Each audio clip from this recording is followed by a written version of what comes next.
Anak, para sa kinabukasan mo to. Sa kinabukasan ng pamilya natin. Tayo, tumawag ka agad ha. Namimiss kita. Ako nang bahala sa pamangkin ko, kuya. Tsaka ako rin bahala sa maldita ng asawa. Maxine. Oh, eto na, eto na. Ito na yung bag mo. Sige na. Kung mamaya hindi ka pa umabot, di ka makaalis.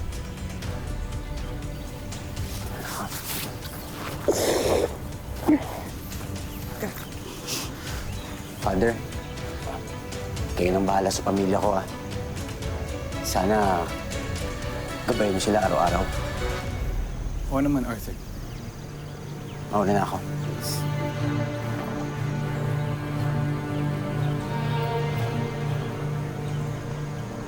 Tatawag ka agad ha, pagdating doon.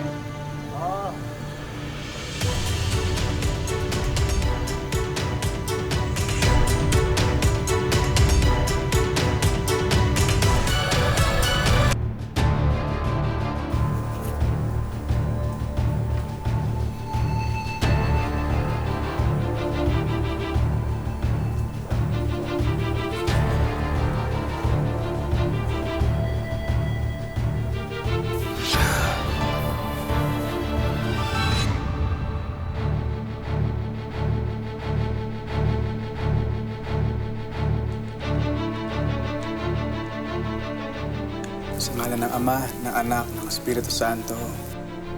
Gusto ko mag-umpisal, Father. Alam kong may asawa na ako, pero yung ex ko. Iniisip ko pa rin siya gabi-gabi. Gusto ko ulit siyang mayakap. Gusto ko siyang maramdaman. Para siyang ulam na gusto kong kainin ulit. Vivian, tama na to. Wala na ang asawa ko dito. Pwede na tayong magkita ng mas mabilis. Kakasala ka sa ginagawa. Alam ko. Pero alam ko rin na kaya ka nagpare dahil hiniwalayan kita noon. Nagkamali ako na mas pinili ko si Arthur kaysa sa'yo. Ngayon tuloy, walang kwenta ang buhay ko kasama siya. Vivian, Hindi mo ba namimiss mo dati? Yung tayong dalawa lang. Wala naman tao dito ah. Vivian, nasa simbahan tayo. Huwag dito. Malis ka.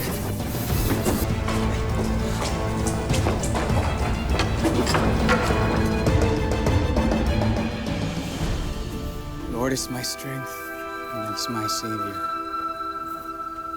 He is my fortress, He is my shield. He is my song.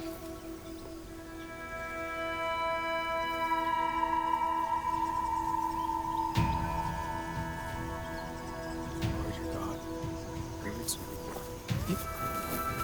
Ganyan, ano ba? Edgar, kausapin mo naman ako. Vivian, umalis ka na.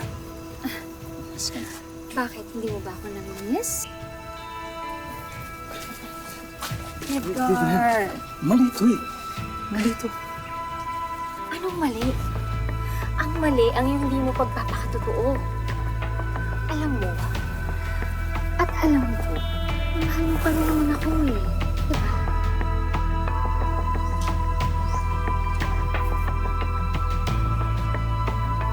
Hindi. Doon tayo sa bahay ko. Wala yung anak ko na kayo. Hmm?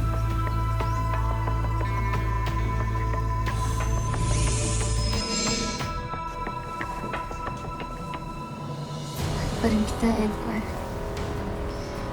Sabihin mo, mahal mo din ako. Mahal pa rin kita, Vivian.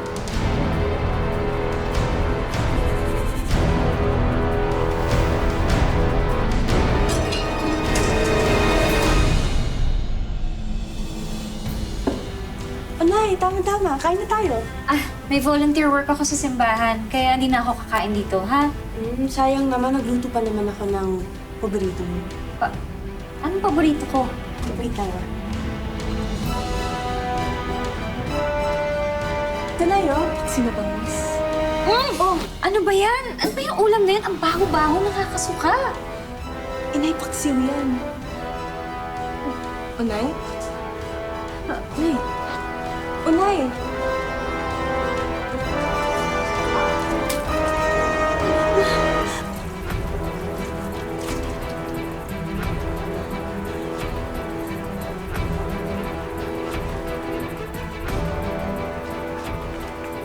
Ay, okay ka lang?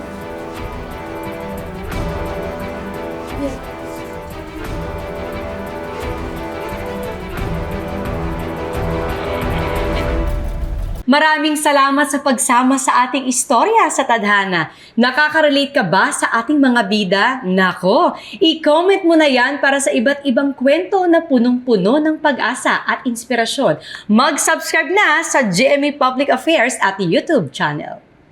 I-click na rin ang bell button para lagi kang updated sa pinakabagong storya ng Tadhana.